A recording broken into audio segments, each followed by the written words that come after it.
second. Mr. Wooden, I'm going to have to ask you to step to the side. Mr. Wooden, Ms. Schultz. Hi, sorry. I'm going to need to, because I'm starting the shelter care trial, I'm going to need to ask you to vacate the council table. And what do we have here? I just wanted to clean up the order that you copy of on the Tomasello case for another. Okay.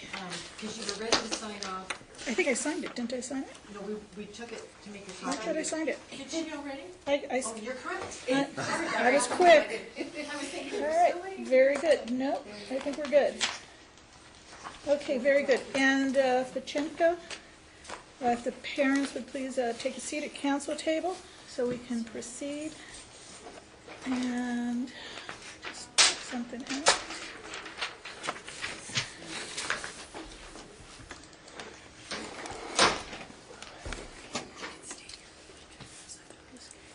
I just want to check something out.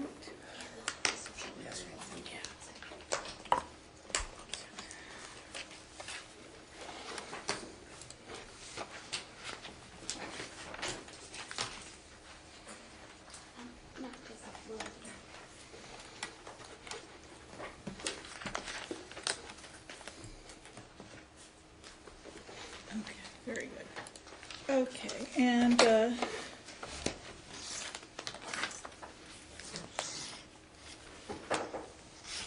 State, are you ready to proceed? Yes, Your Honor. I will have the social worker coming. She had to run to the department to cancel some other appointments. She will be back, but I think we can proceed in her absence to begin. Okay, thank you. And is it Ms. Sailors? Miss Sally? Sally's, okay. Yes, Your Honor. And are you ready to proceed? Yes, Your Honor. And Mr. Petrenko? Yes, ma'am. All right, thank you. You can have a seat. Yes, Your Honor. Let me just write in the case numbers so I can move forward.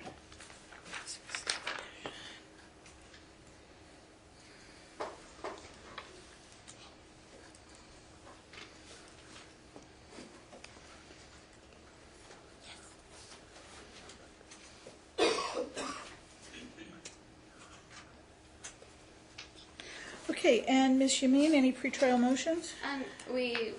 State would just ask that any witnesses be excluded from the courtroom other than obviously the parents and the social worker who will also be testifying at some point. My understanding is that the parents have two witnesses present, one by the name of Sarah Kudla and the other by the name of Mike McIntosh. Okay. And before I proceed, I see that the children are are young. I will appoint CASA, so CASA can remain in the courtroom. CASA stands for Court Appointed Special Advocate. They act as guardian ad litem for the children to make recommendations to the court what is in the best interest of the children. Do you have any witnesses? Yes, Your Honor. Okay, the witnesses will need to wait outside until they're ready to be called. Okay, thank you, Your Honor. Okay, and State opening. Yes, Your Honor. The testimony today will indicate that this is a matter in which the children were removed by law enforcement from the parents' custody earlier this week after a very serious incident of domestic violence. The social worker will testify to the fact that a law enforcement referral came in from Mother's family after they received a call from Mother saying that she believed that her husband was going to kill her, and that being Mr. Petrenko, and subsequently they heard an assault occurring, choking sounds, and what sounded like someone hitting against a wall. Since that point, efforts to engage with the family have not been successful. The department has met with Mother and Father, both deny that a domestic violence incident occurred, and in speaking with family members, social worker will testify that family members have indicated that there is a long and escalating pattern of domestic violence between Mother and Father. Neither parent accepts or understands the risk that this places the children at. Both parents have been diagnosed with PTSD, reported by family members, and is no indication that that is treated or under control at this point. On those bases, the department would ask that at the close of this shelter care hearing, Your Honor find good cause to have the children remain in out-of-home care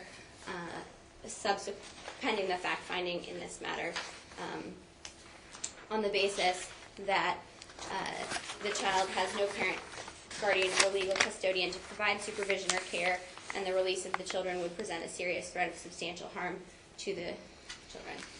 Okay, thank you. For the parents' information, before I let them do opening, at a shelter care hearing, the rules of evidence do not apply, so hearsay does come in. In addition to that, the only standard that there is that the state has to give me is reasonable cause, meaning a good reason. It's a very low standard. It's designed to be a low standard. It's not like a criminal case where it's beyond a reasonable doubt. That's a totally different standard. So I just want you to know that. So, sir, opening. And you have the right at this point to either waive your opening, meaning not do it, or you can reserve and do it when it's time to put on your case, or you can go forward with opening at this time. Would you like to say anything first? No, sir, I'm the one directing it. I'm asking you if you'd like to say something. I would like to say something. I am here to make a special presentation to request that my children, my sons, Malachi, Ezra, and Moses, Mm-hmm. who have been taken from our home, Mm-hmm.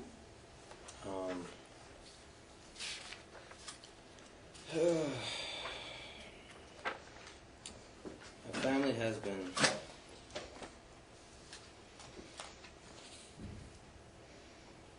removed from their safety. The parents, Stephanie and myself, and her 3 wonderful boys were assaulted. There's complete fabrication of the story. We have eyewitness evidence and video evidence proving this, and I just wanted to let it be known that our children and which is our property, as far as the Uniform Commercial Code goes, and how we register them officially with the state of Washington. They were unlawfully taken from us under fraud and perjury, and I noticed that there's a lot of corroboration between the Vancouver Police Department and the Child Protective Services, and it is very evident upon our personal investigation that this is all I want to understand that this is indeed in the best interest of the children, and regardless of how we proceed from here today, for example, if our children are not released to us, or I move the motion that the children be returned to their Sir, parents. this is opening, so this is not the time for a motion. Okay, well, what I'm saying is the parents are the best thing for the children. For Malachi, Ezra, and Moses, there is no better care possible than from Stephanie and their father and mother. And this is my opening statement. If this is indeed for the best interest of the kids, then they should be with the parents. That's all I have to say. Thank you. And, ma'am, opening? Your Honor, I am the primary caregiver to my children, to my sons Malachi, Moses, and Ezra, and I have never left them in the care of any other, no daycare, no other form of caretakers have ever had custody of my sons, and I have always, and it is proven that they are in very healthy order. I always continue to provide them the best care possible and education. I am my occupation is a mother, and I take my job to the fullest extent, and I protect against all. If somebody was to enter my home and try to take my child from me, and they're not a stranger and they're wielding weapons, I am going to hold my child in my arms. And as well as I agree that there is much fabrication to this this case that has been presented in front of the court. I have video evidence of multiple of these incidences, incorrect information provided to the court, and I would just like to allow the court to know that there's a lot of miscommunication, improper, such as it says here, Mr. Pachinko was charged with a felony assault and that's not even correct. It's a misdemeanor. It's a gross misdemeanor. So it's not a felony, and it's an incorrect domestic violence charge. I was never abused by my husband in any way, and there is reason to believe that the people who have submitted the information that I did not speak with, it says that I had spoke with certain people on certain days and such, and I had not, and I haven't talked to them actually in 2 years, and it's showing up that they're saying that I spoke to them. And I would also like to state that I was never choked, and there was never any wall banging or any of the sort. If my phone... Okay, ma'am, you're not testifying right now. I'm sorry. This is just opening, and you're presenting that the facts in the petition Are incorrect. are Right. incorrect. And I do have a lot of video evidence to prove certain things that would that are going to be used to try to keep the children from my custody, because there's certain things are just very incorrect in All right, this. thank you. Thank you. Okay. And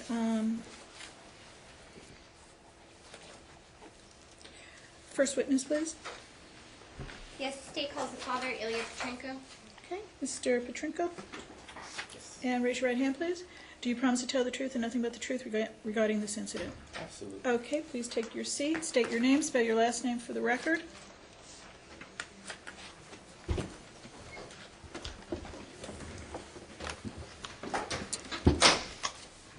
Petrenko, Petrenko, Ilya, all rights reserved, UCC 13308. Without prejudice.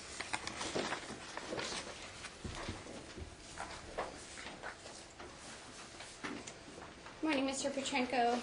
Good morning. Where do you reside? 1602 Southeast 145th Court, Vancouver, Washington. And how long have you resided at that location? For close to a year now.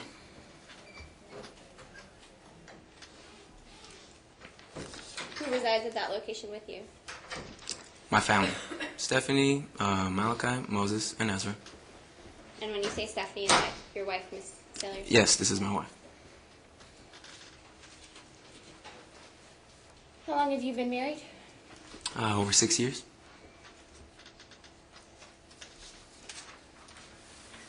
Yesterday was our anniversary, as a matter of fact.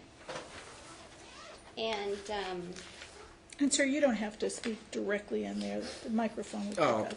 Okay. Roger that. Thank you, ma'am. where did you reside prior to moving to Vancouver? Prior to moving to Vancouver, We also resided in Vancouver. Before that, we resided in Arizona. Before that, we resided in Kentucky and Ohio. And before that, we were in the military. How long were you in the military? 4 years. And why did you leave the military? Because I was discharged. And what type of discharge? Initially, it was other than honorable discharge and is being upgraded. What was the basis for the other than honorable discharge? At the time, it was for substance, for the use of medication, for cannabis indica. And what? What was the last one? It was cannabis indica. And at the time in the military, there's a zero tolerance policy. And even though it was overturned in honorable in my favor, and this was the best thing that I could have done at the time to protect myself and others. What do you mean by that? There's actually a lot of injustice going on at the time in the military while we were in.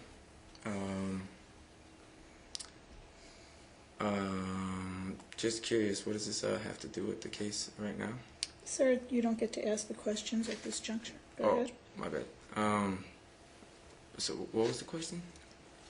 You said that it was what you needed to do to protect yourself and others, and I asked Right, what you meant by that. right.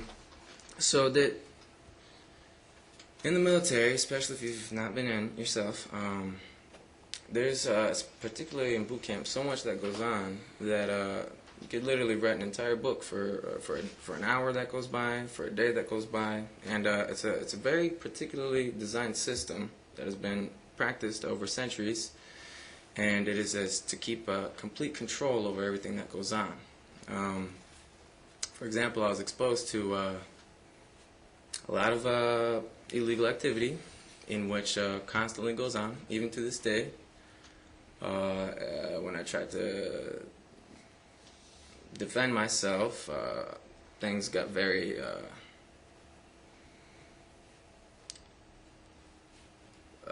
let's just say very complicated. The way they act is very very behind the scenes, and it's all about covering themselves up. When I was deployed in Iraq, 2009, there were more suicides than combat deaths. And if you receive a suicide in the military, you cannot receive life insurance compensation. Your family cannot. And Were you in the Marines? yes, ma'am. Okay, thank you. And just how the same way that and this issue with the military is not nearly closed, because the people that are doing this are still doing this. You understand? That's why I said in the first place, what does this have to do with anything? Because for other court cases and whatever else that might come up in the future, I don't want to put anybody in an awkward position. So I'm just attempting to be careful. So I'm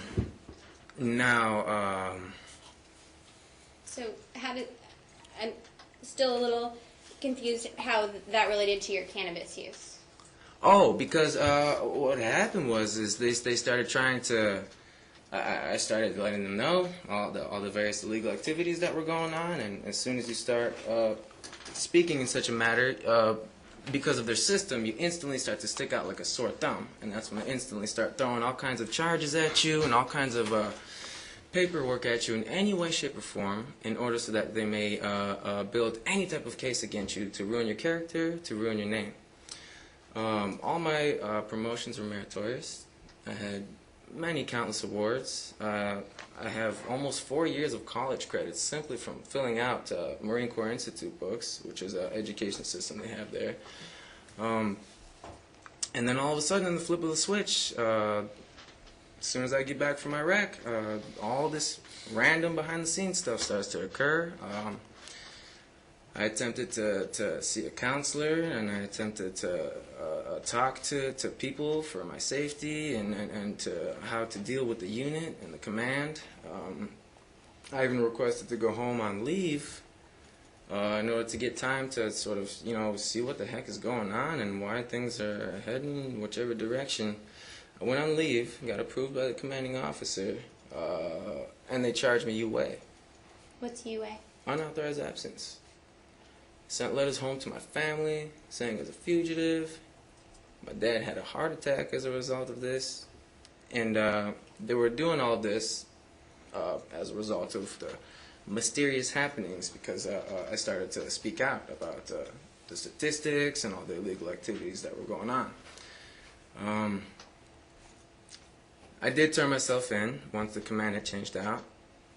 And during the time, they tried to, I came into the Navy hospital, I was seeking help, you know, what was going on, if you can give me some psychology, psychiatric evaluations, you know, anything to get documented evidence, because they were trying to prevent me from protecting myself in any way, shape, or form. As far as medical evidence, they were hiding my paperwork, holding on to information, even planting random stuff on me, page 11s and all kinds of paperwork. Because I had a good record, and they were trying anything they could to ruin that. So, what's a page 11? Page 11 is a form of non-judicial. It's a remark that goes onto your record that they put down for some sort of incident. For example, you can request yourself to make a page 11 if somebody, for example, acted against you. You see, So they were planting page 11s on you? Absolutely. Yes, Meaning- because, for example, a first sergeant can get a DUI, and it can be completely covered up and swept under the table. A PFC or a lance corporal can have one hair on their face, and all of a sudden they could get non-judicial punishment, they could get a page 11, whatsoever. And these double standards were constantly used all throughout my time in the military, and it is because of this that I would stand up for this, and that I would, I believe, be put into much of these awkward situations. Oftentimes, the Marines around us, you know, a lot of people kill each other. A lot of people come back and they get robbed. People are deployed with, you know, and it's the reality of what's really going on in the world, and behind closed doors they police themselves and they get away with it. And I feel as though, as a result of my military experience, I have noticed that this same type of system does extend out into the rest of the, I believe, system. For the case of example, the police department coming into our home,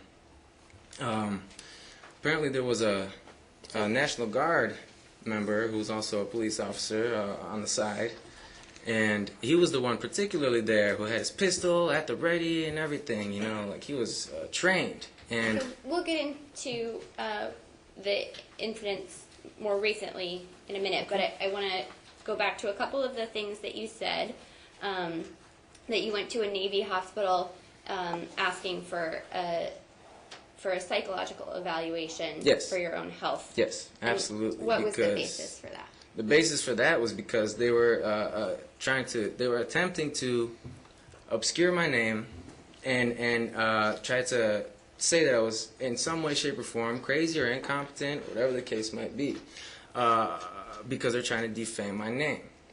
And that is specifically why I requested these evaluations, to prove that, to get it documented. Because I knew that while I was in the military, for example, if you get a sunburn, you can get charged with destruction of government property. Because while you're in the military, you cannot even press charges against the military because it is as if it is the military pressing charges against itself, since you are their property. So I knew that no matter what happened, I would not be able to make any kind of defense for anything until I got out, and I would take it up with the VA from there. And so as far as my safety and So did you receive a psychological evaluation? multiple from many different people, absolutely. And where did you receive a psychological evaluation? Which one? You can list them for me. VA hospital. I've had him in Cleveland, Ohio, and then various VA hospitals. Most of it was done at Was it always at your request? no, because when they were filing the VA paperwork, when it was decided that I was indeed honorable for VA purposes, then they requested these evaluations to be done and for the process to go through. And do you know the results of any of those evaluations? What do you mean? Did you receive the results? Were you spoken to by anyone who did the evaluation? Sure, absolutely. And what is your understanding of those results? I'm not sure what you mean by that. My understanding of those results is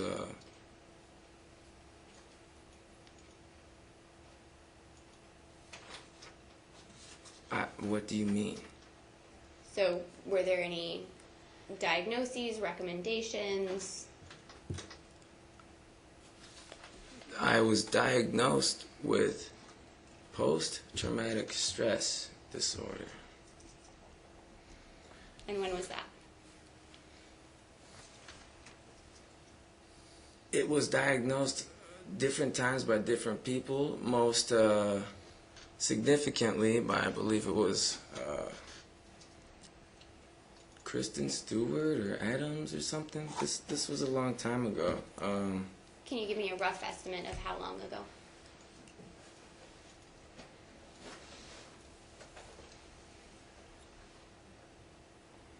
A couple years ago. I mean, When were you in the military? Wait, from 2007 to 2011, ma'am. okay. That's- And after 5 years of working with the VA, our claim had finally gone through and was considered honorable. So, you received a diagnosis of PTSD a couple years ago. Were there any other diagnoses or findings from the psychological evaluations?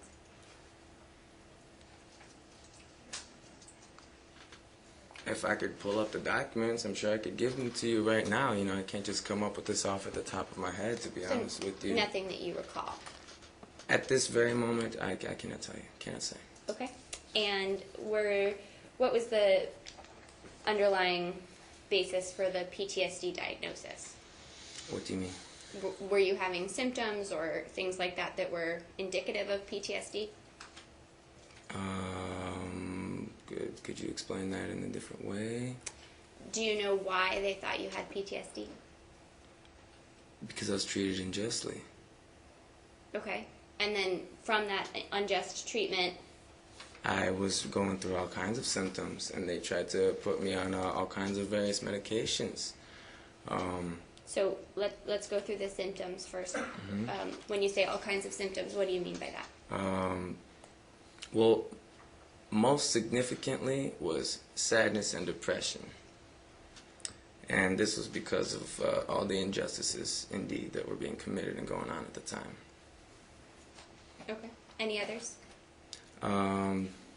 This was the most significant and the one that affected my health most detrimentally, as far as even my physical well-being, because of the sadness. So. And you mentioned medications. What was prescribed to you? The first thing they gave me was, I believe, Seroquel. And I tried that, and that is some pretty serious stuff. Like, they prescribe it to you, you take it, and it just turns you into a zombie. You can't even stay awake and stuff. And they go through kind of like a standard procedure. If you get in for this, they'll start giving you these pills, you know. And so I started to do research why this pill had this type of effect on me, you know. And this is when I was able to really start to understand the grander scope of things that were going on, and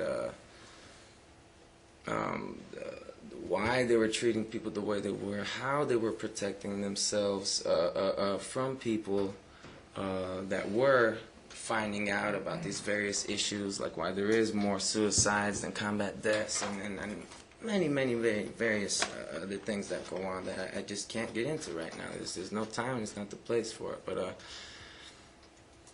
So you did not continue with the Seroquel? No, absolutely not. No, and what all the other Marines and other people do is they'll try to drink or something like that. I tried drinking too, and that was very bad. That was maybe for like, had a couple beers, and it actually made me much more sad. Just like the Seroquel did. And that's, like I'm saying, at this time I started to really begin to research what the symptoms are and why these pills and the alcohol had such an effect on me. And I started to learn a lot about toxins and things that were bad for your body, things that affected your mental state, your actual chemistry, and physical makeup of your body. Because, for example, when I was in Iraq, I was a hardcore bodybuilder. It's 225 pounds, 6% body fat. But I'm not sure exactly what the reason was, but I believe it was the realization of I signed up to defend this country from all enemies, and what I ended up learning was that was not necessarily the case, and there were just as many, if not more, domestic enemies as there were foreign enemies. And these are the same people wearing the uniforms, just like everyone else, policing themselves, people of higher ranks and higher authorities, people whom other people are too scared to hold accountable because of the system they're placed into, especially the lower-ranking Marines.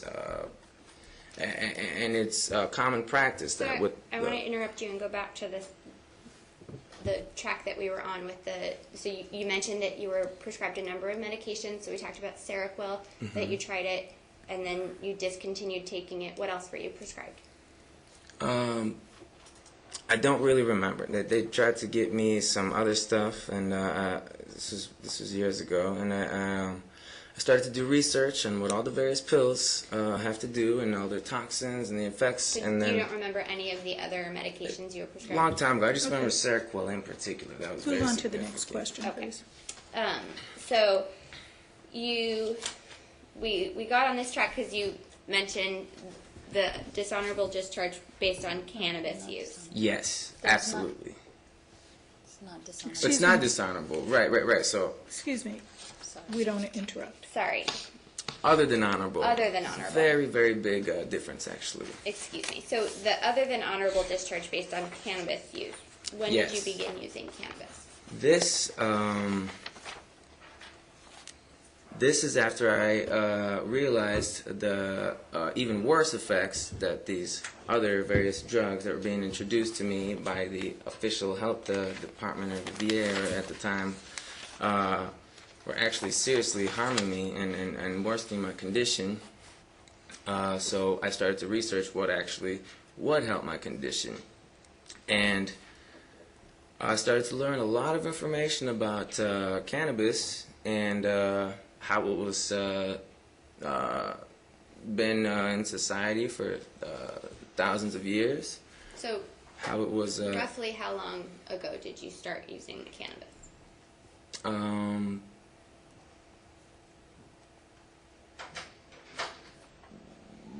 When I began to self-medicate during the time with what was going on in the military. So 2 years ago, 5 years ago. When did I start self-medicating? Was when I was in the military. Okay. So I would say And how much do you still use cannabis? absolutely, yes. And how much cannabis and in what form? We'll start with what form of cannabis. There are many different kinds of forms. My only purpose is to help me sleep for my various symptoms of PTSD. Sometimes if I... So do you smoke it? Do you eat it? Do you... right now, the healthiest form of ingesting cannabis is actually through, it's called Rick Simpson cannabis oil. And this cures cancer and all kinds of various other ailments, and it's very good for you. So Most commonly, that is what I do. the cannabis oil. I put just a little bit on my fingertip and I eat it. Okay. And how often do you do that? Whenever I feel my symptoms. How often do you feel your symptoms? It all depends. I couldn't tell you. During a week, how often do you usually use it? I'd say at least once or twice per day.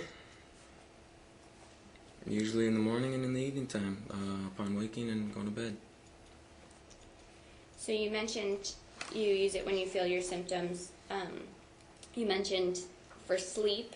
Is that one of your symptoms? Oh yes, yes, and there's other ones as far as the VA is concerned, and not just PTSD. You know, like I've had serious back problems, sleep problems, nightmares and stuff from what was going on.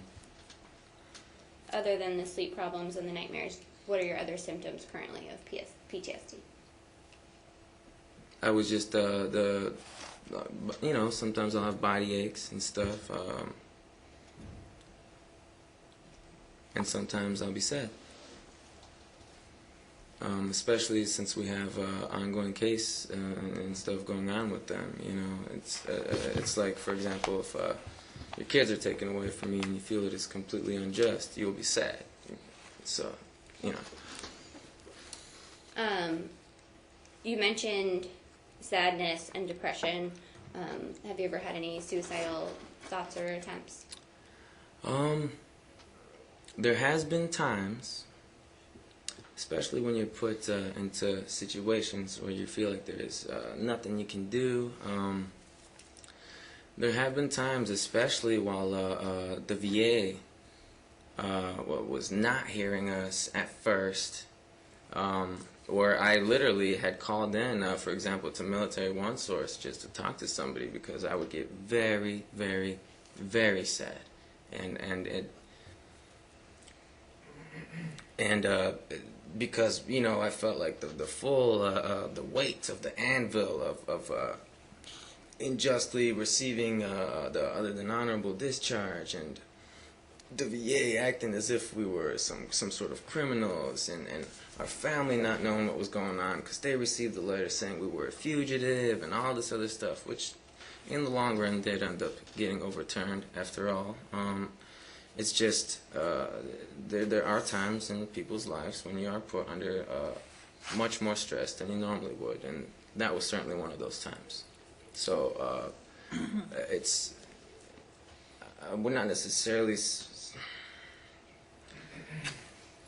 The only sense you said suicidal is because, yes, I was very sad, and it had an option. It's like, what's the point of even being alive if everyone's just going to be all unfair all the time and unjust, so. And what about hurting others? Have you ever hurt others or thought about hurting others? Well, I am not a violent person. I am a trained professional in the military, which I signed up for intentionally. I did sign up to be a warrior, to defend the Constitution, to defend the oath that I took, and from any terrorists or any people that are trying to attack the nation, attack our home, attack our families and our soil. Whether it's foreign or domestic. So as far as violence, only as what the actual federal has trained me to be. But me personally, no, I am not a violent person. I would never, ever wish harm upon anyone. Oftentimes I'll see people hurt or something on TV, even little cats and dogs, and it's like, man, why can't we all just get along, Love is very important for me. I believe that is what everything is founded upon. I believe the entire universe was created purely based on love, and that as men and women, as human beings, that we are very responsible for this in every angle, and you should always do unto others as you would like to be done unto yourself, as the golden rule. You mentioned that you were trained. You're trained professional Yes, as a warrior, you said. absolutely. Yes. So, does that include hand-to-hand combat type training? It particularly includes the assessment and restrainment of, for example, rules of engagement and whatnot, and how to conduct yourself properly, because you are dealing with various serious things when you're talking about firearms and guns on your hips and other people being involved and whatnot that don't have weapons, etc. But you were also trained to hurt someone. if Absolutely. needed. Oh yes. Oh yes. Very much so. You are trained to be a professional in the military. Rifleman first. If you can't shoot, you're kind of not really a Marine. And do you own any weapons now? Nope. In the Marines, we're trained one mind, any weapon. So, I mean, you could say that this cup is a weapon, but I'm a peaceful person, and I'm a lover, and I'm no longer in the Marines. I have no reason to use any weapons against anybody, ever.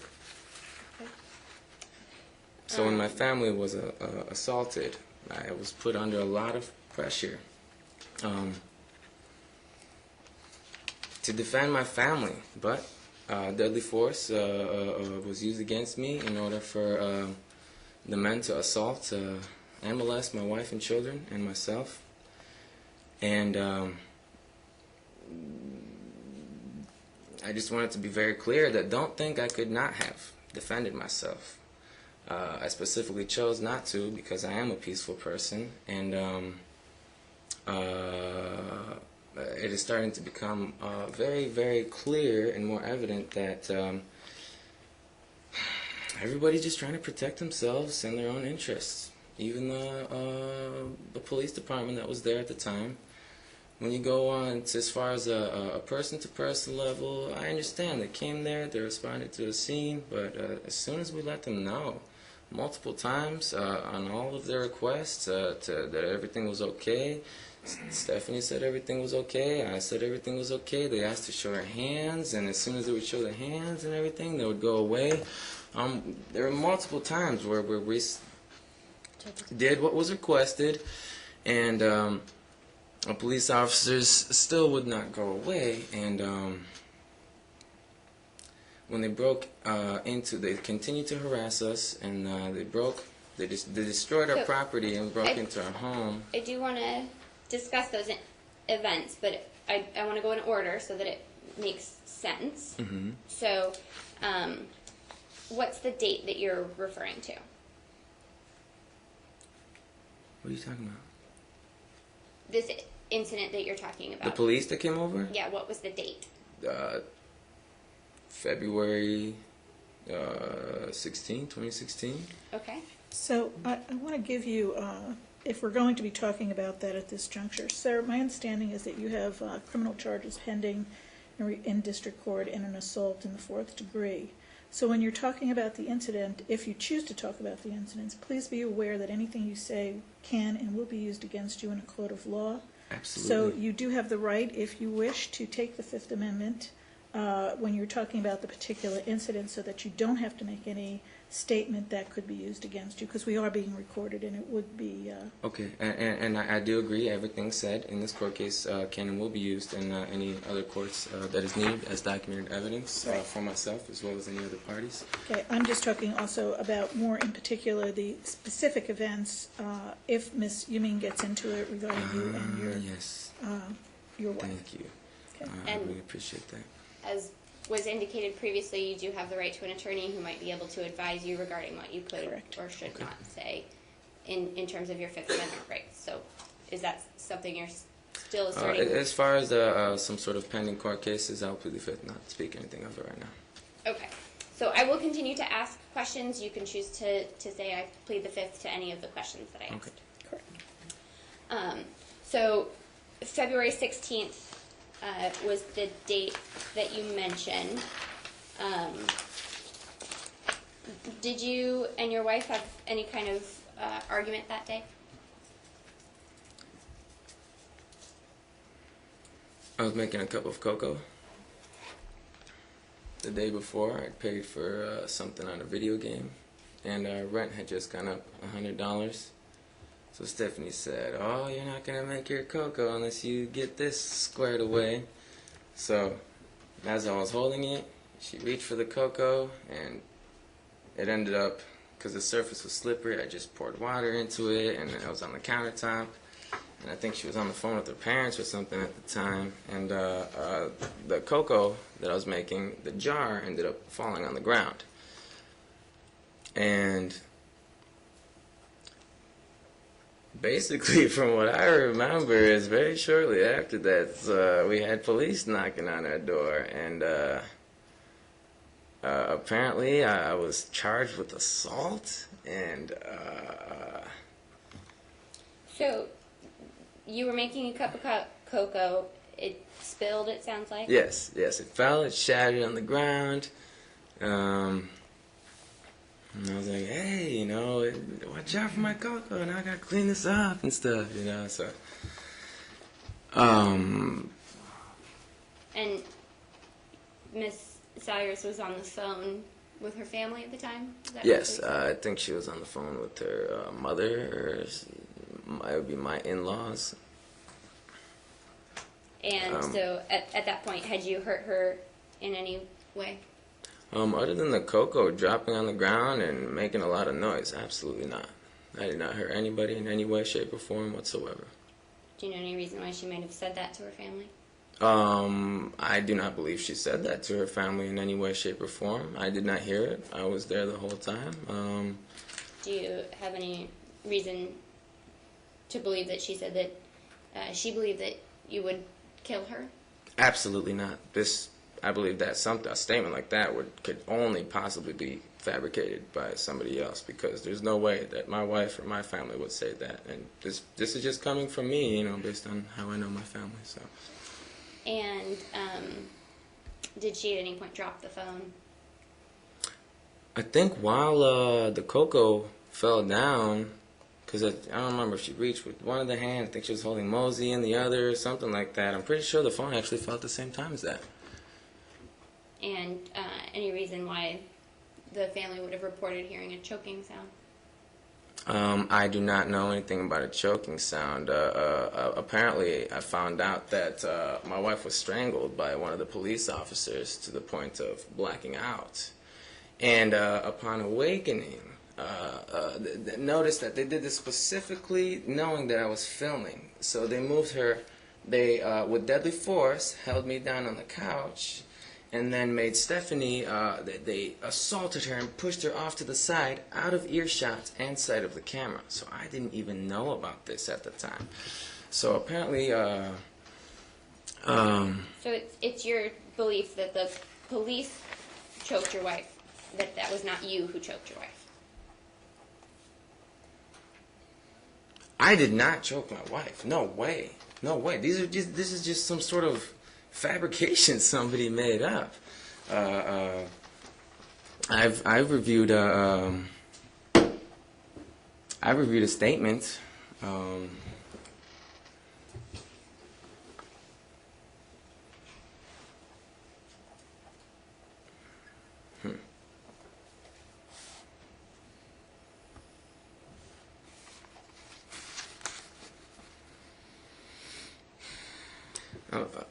I'm trying to understand.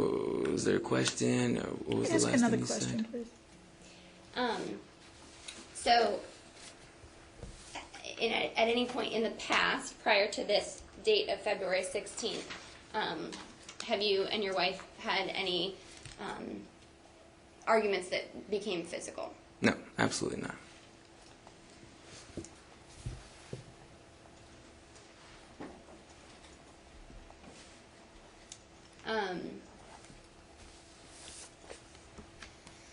Do either you or your wife work outside the home? We are always working. Work is never done. Outside the home, do you have jobs? I'll go to the store. Every now and then I'll help somebody out. I can help fix somebody's car. I'll work on my own car or something like that. So how do you support yourselves?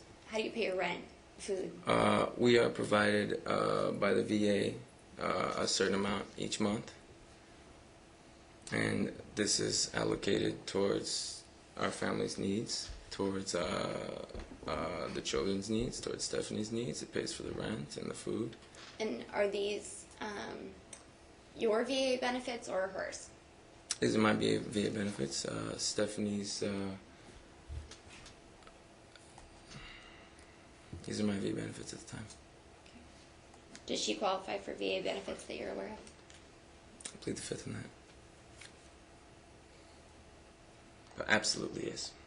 She does qualify, but it's something that it's still in process, so I don't want to talk about it.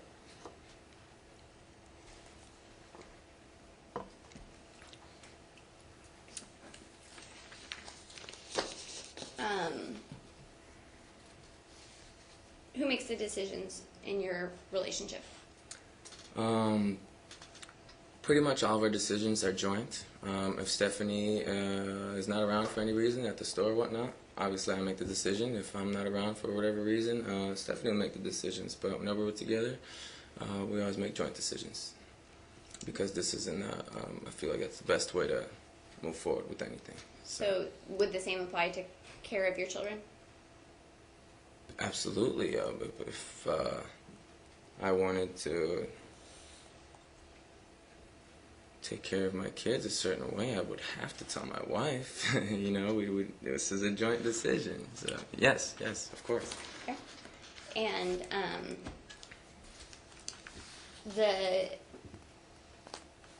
for example, issues related to the health care of the children.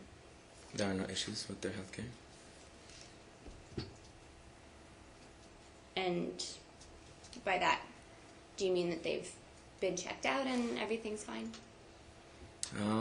I plead the fifth on that. I'm not. I feel some sort of strange aggressive tone, and I'm not sure how to respond to that right now. Sir, the fifth is in regard to the assault because you're pending criminal charges, just to let you know.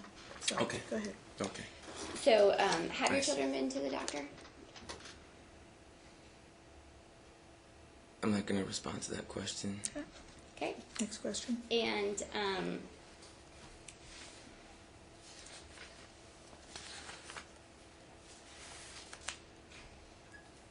you mentioned that your family was assaulted Yes.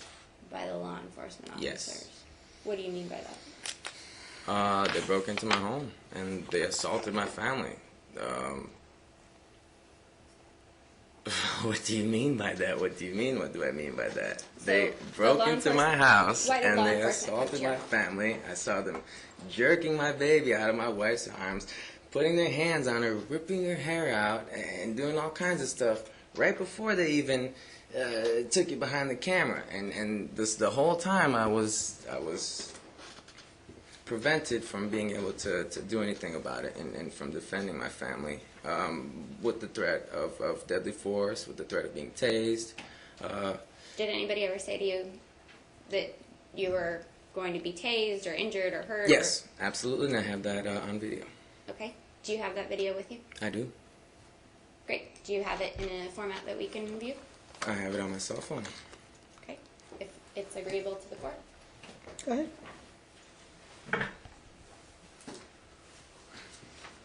And ma'am, you'll have an opportunity to cross when Yes. you're And done. I just want to make sure that this video remains in my possession. I'm not taking it. Okay, because I can just No, make a copy if necessary. And so, what was the? So you said that law enforcement assaulted you and threatened, or assaulted your family and threatened that you would be injured or tased. Absolutely. Oh yes. I have people surrounding my house. Okay, just give me one second. I specifically remember that. Currently being damaged. My property. Can you turn it up if possible on speakerphone so that we can get it into the record?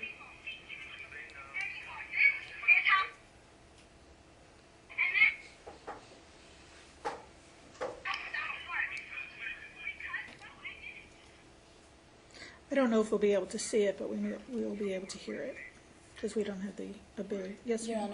Honor, if we may be able to make a copy and put it on disc and give it to the court. You'll be able to do that for the fact-finding, Okay. but not for right now, No, because we're moving forward at this Yes. time, but we can hear it.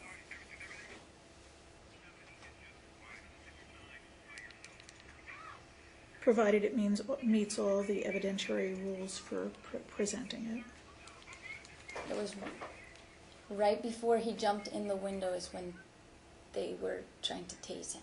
So I just, Well, ma'am, you're not giving testimony right now. There it is. Sir, are you at the beginning of that? it's in the middle. I'm finding the spot where he said if he comes near me, tase him. Well, I'm not going to just listen to a small portion of the situation. How long is the actual video? I have one video for 15 minutes, one video before the break-in and the assault for 3 minutes, and another one for 1 minute 20 seconds, also before the break-in. I really and the don't want to assault. just listen to piecemeal parts of this, Mhm. so we'll reserve on that for right now. We'll look about listening to the rest of it at a later, maybe this afternoon, but I'm not going to just listen to bits and pieces. It's either all or it's nothing. Perfect. Okay? So, why were the law enforcement officers at your home? On some sort of, from my understanding, fabrication call that was made from out of state. It was not made by Stephanie. It was not made by any neighbors or anybody nearby at the time. And apparently, I had assaulted her according to the allegations, and this is completely wild and untrue, and a complete fabrication. And which is why when we let them know that everything was okay and everything was fine and there was no parties harmed or anything, we were so surprised when the police officers would refuse to leave, even though they said they would once they found out that we were okay. And So, what were the police officers asking of you? this, Were they asking to meet with your wife? first,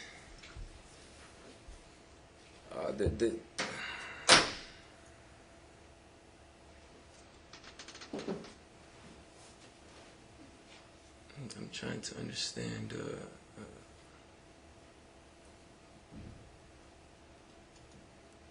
Because this isn't even. This is about where the kids are gonna go. The court case for this stuff is like next week. No, sir, this is about why the children should be removed, continue staying removed from the Oh, home. okay. Well, yes, we cooperated. Stephanie was asked to declare by herself that she was fine, and she did. They And gave us various. was- They gave us many various Sir, stipulations. you need to listen to the question, please. Okay. So, did they ask to speak with Stephanie outside of your presence? I'm not aware of this. From my understanding, everything that we were asked to do, we did, and they broke in and assaulted us regardless. So, And in we that have video, evidence. they never at any point asked to speak with your wife without you present. Everything that they asked for, we had done, and they still did. They multiple times. They because we do something, we did it, and then they said, okay, yeah, we'll go away or whatever, and they did not. Did she speak with them without you present? Absolutely. When was that? The first time that they spoke with anybody, I was not there at all. I was completely in a different part of the house and everything.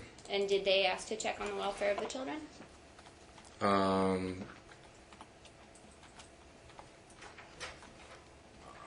Anything that was asked of us, if there's the welfare of the family or the welfare of anybody, it was confirmed that everybody was okay and everything was fine.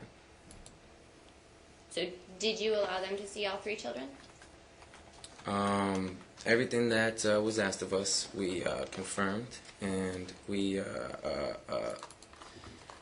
don't think you're answering my question. Did you allow them to see all three of the children?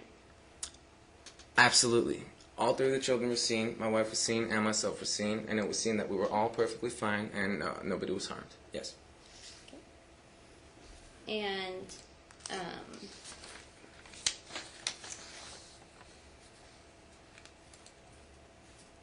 So, without getting into the details of your charges, is there currently a no contact order in place? I was issued a charge for assault 4, and as a result of this, I believe they automatically issue a no contact order, and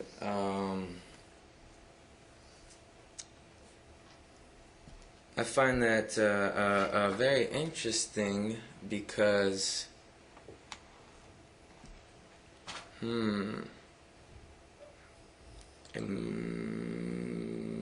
may be better if I because we have something coming up about this, so I'm not sure if I should. Basically, it's from my understanding, we're definitely absolutely being conspired against.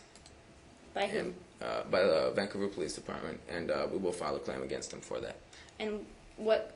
And this is because they why are the would ones the that called police CPS to get the children conspire? anyways. Why would this police department conspire against Because once, in my opinion, once they realized that they were truly not within their rights and they had been harassing us and banging on the doors and windows, that they literally had to protect themselves. And this is very, very commonplace. This happens not only in the military all the time. This happens in many police departments all around, where they will keep various guns and drugs from cases there so that they can later plant it on people. For example, Okay, you so- can shoot somebody, and just to protect yourself, you can plant a gun that you had from a different case or whatnot. And this does happen all the time. Okay, Ms. Shameen, do you have any, I have the psychologist. I'd like to finish up with the father, if you're almost there. Almost, We can take yes. a break, and then I can get Mom to start asking her questions, or we can save Cross, perhaps, even until this afternoon at 1:30. So, I have hopefully just a few more questions. So, the no contact order, is that something that you will abide by? As of right now, I have created documents that I will send into the court to have that for the safety of my family and especially my children and their well-being to be removed as soon as possible. And whatever means that I need to do this, I will do. So- And if it comes down to the court case on Monday or before that, for the no contact order to be removed, and whatever it takes, I will. Assuming it is in place, or Yes. assuming the court tells you you're not allowed to have contact with your wife, Mm-hmm. will you abide by that? Absolutely. However, all these charges are completely fraudulent, and this is all based on a conspiracy and fabrication. So that is why it is very important for me to address this issue immediately and get it removed, and that's what I've been working on. And do you believe that the court has the authority to regulate your behaviors in that way? I'm not sure what you mean by that. The court has the authority to regulate your behaviors. So do you think the court can tell you what to do in regards to If this? something is completely fair, just, legal, and lawful, absolutely. But if something is based on fraudulence or perjury or any type of conspiracy or anything like that, no way. Okay. But if something is issued and I do not agree with it, I will follow the proper procedures in order to have it removed. And have you had contact with your wife since the no contact order was put into place? In this court today, yes, I have. And prior to that? I actually did see her in jail because the order had not been issued yet, and they were trying to separate us from the very get-go in order to continue their conspiracy against our family and our rights, the Petrenko family. And did you and your wife come to an FTDM with identical statements? What is a FTDM? A meeting at the department, At what department? the CPS, Pardon me? Child Protective Services. Did you attend a meeting by phone?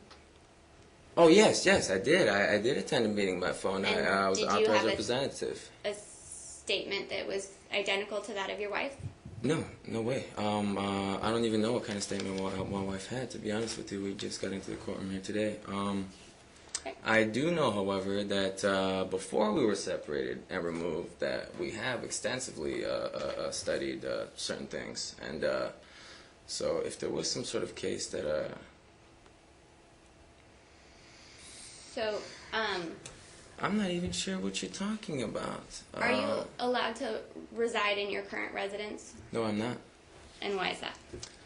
Apparently, according to the court order,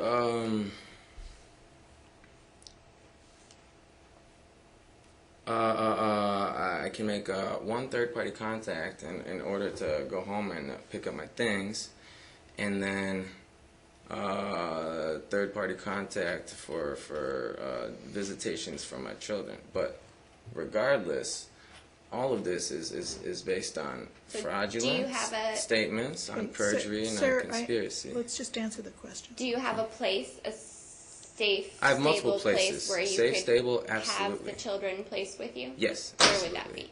that be? Either my neighbor's house, my cousin's house, my family's houses, and Have you provided any of that information to Child Protective Services?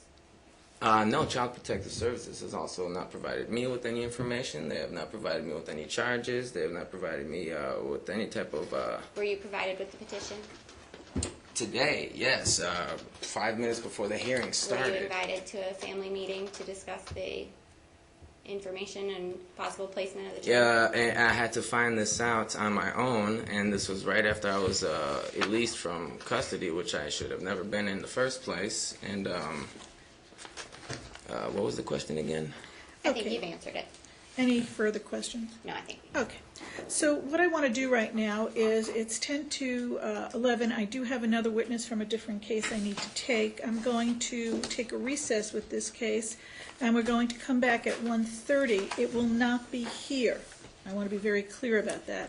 It will be down at the Family Law Annex, which is a block and a half down at the corner of Evergreen and Franklin Street. I'm in courtroom number 1. So I think it's, 601 West Evergreen. I think that's the address. I can never remember the address. So we'll return and continue in my real courtroom, actually, at the Family Law Annex at 1:30. Ma'am, at that time, you'll be able to do cross for your husband, and then we'll see how far we can get with this case. Thank you, Your Honor. All right, thank you very much. Thank you. I'm going to stay here. You guys need to leave because I have a different witness from a different case that I Okay, have sorry, to Your do. Honor. That's okay.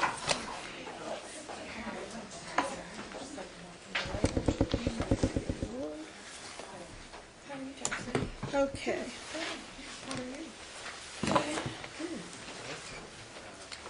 I'm going to get off the record for just a minute.